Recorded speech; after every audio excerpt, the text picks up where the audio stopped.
Welcome to another session of Reminiscing with History Makers. I'm joined today by Jay Somerville. Jay, thank you for joining us. Good to be here. Thanks for having me. Absolutely.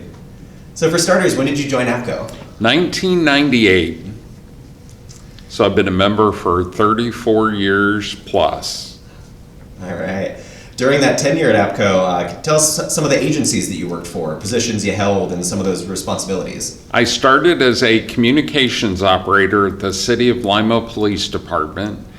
I actually started my career when I was 16 years old and then went on to the City of Dublin, Ohio Police Department, and I am currently serving as the director of the Northwest Regional Communications Center, which serves 8 communities in central Ohio.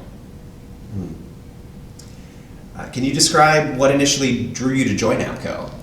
Oh, I got recruited, that's for sure. There was an existing Ohio chapter member who was holding a local training session, and before the training began, she took the opportunity to tell everyone there about APCO, what it meant to her, and what it contributed to her career. And she passed everyone around a free copy of the APCO magazine, back then called the Bulletin, and I was hooked. I knew it was the place I needed to be for my career and to learn everything I wanted to learn about public safety communications. And in fact, when I got my 34-year membership anniversary notice, I sent it to the person who recruited me, who was Lynn Feller, and said, thank you. The best move in my career I ever made was joining APCO and meeting the people who could be my partners and support me in this career. Well, that's great. Describe for us some of your APCO activities at the state chapter or national level during your tenure. I was a 3-time state chapter president in Ohio. I served as their executive council representative for 4 years, their legislative liaison for 10 years. I then went on to serve on the board of directors for 2 years, a group leader for 3 years, and various committee work my entire time as a member. Would you say you had a favorite out of those activities? My favorite was probably group leader, because you are involved in multiple committees and you actually see where the work happens in the association, which is at the committee level, and you're not part of just a single committee. You oversee several committees and assist and serve committee chairs in achieving the goals and objectives of APCO. It was very rewarding. Would you say that your APCO membership has had a direct effect on your career in public safety communications? It was the single most important thing in my career. I met people who I've learned so much from and have been great mentors to me, and it's not just the people in Ohio.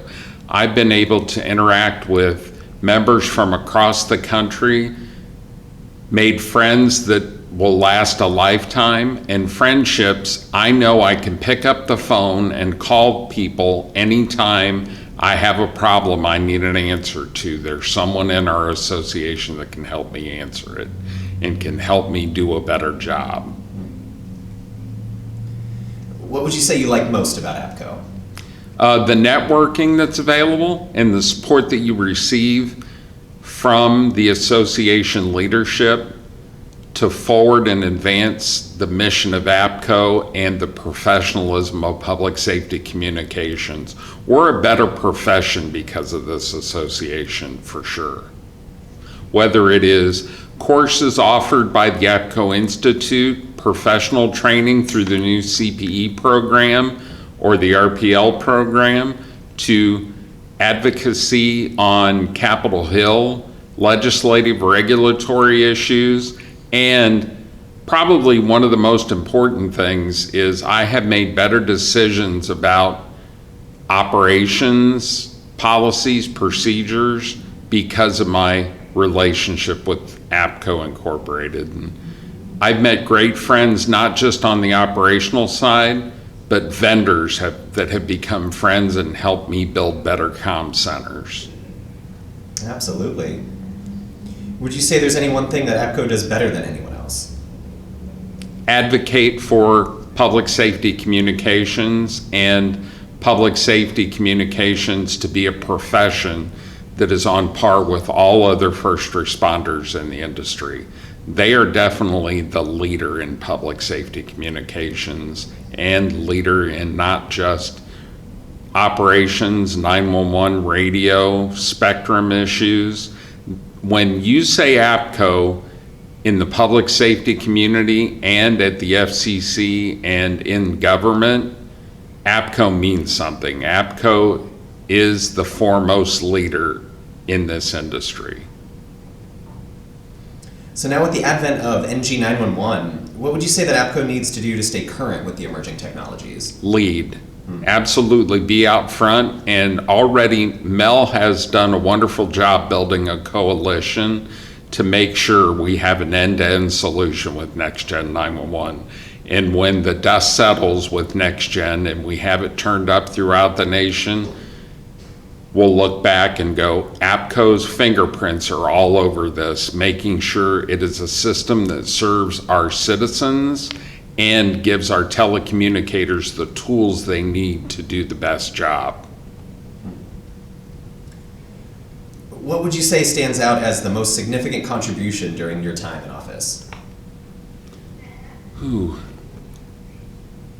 I'm very proud of the 13 years I spent with the APCO Institute as an adjunct instructor. It gave me the opportunity to interact with so many people and touch so many people in this profession. I taught over 300 in-person management supervisory CTO classes, and I have met as many friends through teaching at the local level as I have interacting on the national level. It's been very rewarding for me. It's probably one of the best memories of my career, and I learned as much from traveling to teach them as they did learning from me. That's fantastic. Well, once again, this has been Reminiscing with History Makers. Our guest today, Jay Somerville. Jay, thank you for joining us. Glad to be here. Thank you.